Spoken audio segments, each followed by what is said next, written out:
Bonjour, c'est Jean Barbin. Je me démasque.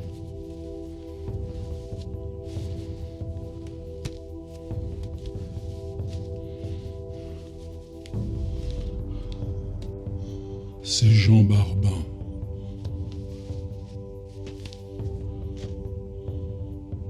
Je reviens. On a dit des choses fausses. On parle beaucoup d'une chose, et puis soudain on n'en parle plus. Il y a eu la grande panne des hommes au printemps. Ensuite ça allait mieux, du moins ils croyaient que ça allait mieux. Et deuxième panne, au milieu, entre les deux pannes. Comment occuper les journaux? Il y avait cette histoire de chevaux qu'on retrouvait mutilés, morts. C'est affreux. Même pour un mort.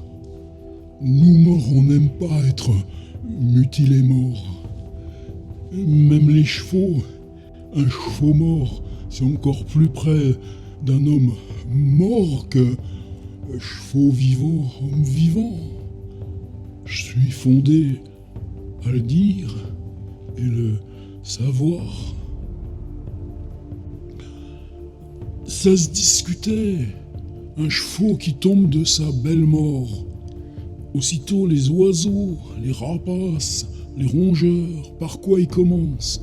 Par le trou du cul, par les trous des yeux, rentrent dans la bouche, mutilés. Mais il semble bien un qui commence à mutiler un animal quelque part, un autre, ça lui donne l'idée, va faire pareil, et finalement on est perdu. Allez surveiller tous les animaux dans les champs. Et puis soudain, chevaux qui continuent d'être morts ou pas chevaux qui continuent d'être morts, voilà que les hommes ne se préoccupaient plus que d'eux-mêmes. Et s'il y en a qui ont osé faire ça, de mutiler les chevaux morts, eh ben ils courent toujours. Même nous les morts, on n'est pas au courant.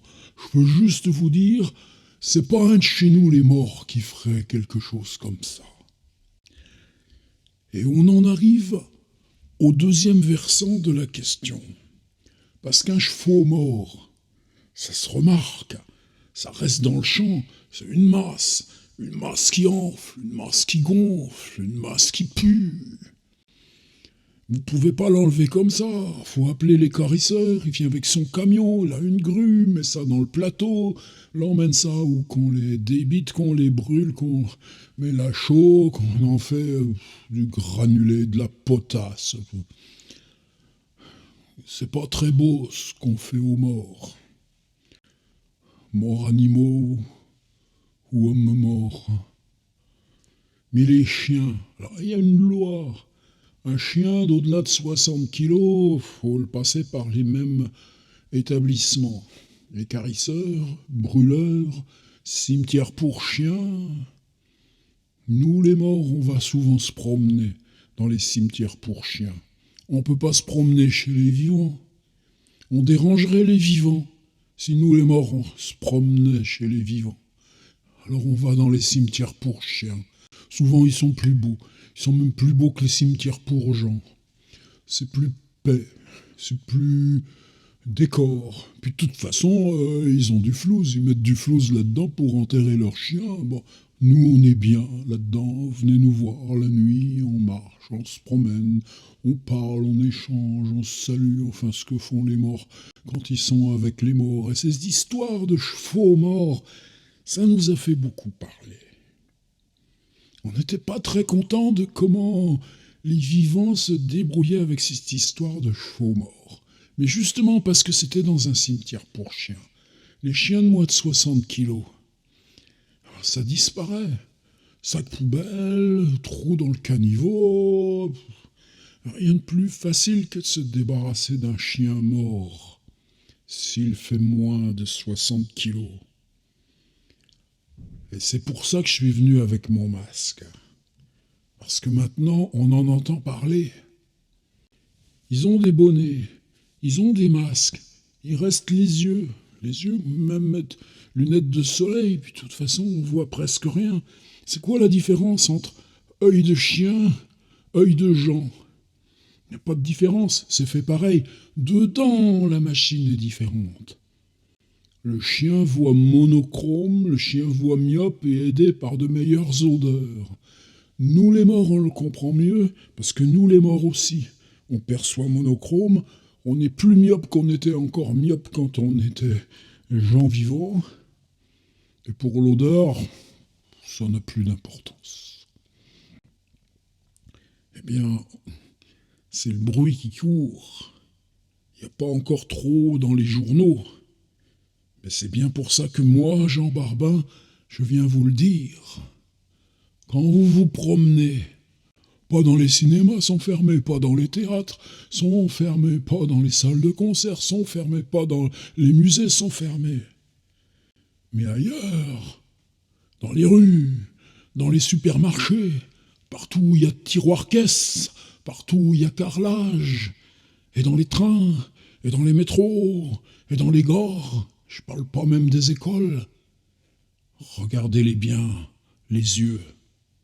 Quand vous voyez des yeux de chien, des yeux qui sourient pas, des yeux myopes qui voient pas, dans le masque, sous le masque, on comprend pas bien. Mais moi, Jean Barbin, je vous le dis, il y en a qui se promènent avec des têtes de chiens. Et tous ces chiens de moins de 60 kilos jetés, qu'on retrouve sans tête à leur corps de chien. Est-ce que c'est les mêmes qu'on fait le coup des chevaux ou pas les mêmes qu'on fait le coup des chevaux?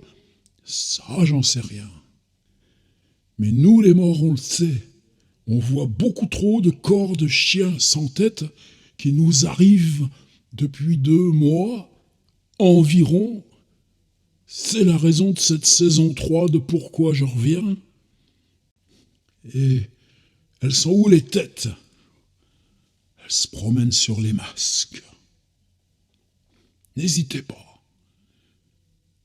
Des yeux de chien, tête de chien sous masque, arrachez le bonnet, arrachez le masque, et vérifiez que c'est pas tête de chien. Parce que si c'est tête de chien, méfiez-vous. C'est pas de l'homme qui est dessous. Nous les morts, on les connaît. Les pas de l'homme qui sont dessous, qui viennent se promener avec masque, bonnet, tête de chien. Parce qu'avant, ils auraient pas osé. Et maintenant, ils osent. Avant, ils restaient loin, dans l'ombre, dans les parkings, dans les replis du béton. Ils vous regardaient pas moins. Mais là, maintenant, tête de chien, masque, bonnet, sont au milieu de vous tous. Regardez bien les yeux. Regardez les chiens. Vous reconnaîtrez s'il y a des yeux de chien. Et si vous enlevez le bonnet, si vous enlevez le masque, et que vous voyez que ça a tête de chien, allez-y. Allez-y tout de suite. Éliminez. Éliminez. Et vite. Et massivement. Éliminez. Pensez que c'est des têtes de chiens morts empruntées parce que sinon ils ne viendraient pas au milieu de vous. Moi, Jean Barbin, je vous implore, je vous préviens, mais je vous implore. Je continuerai.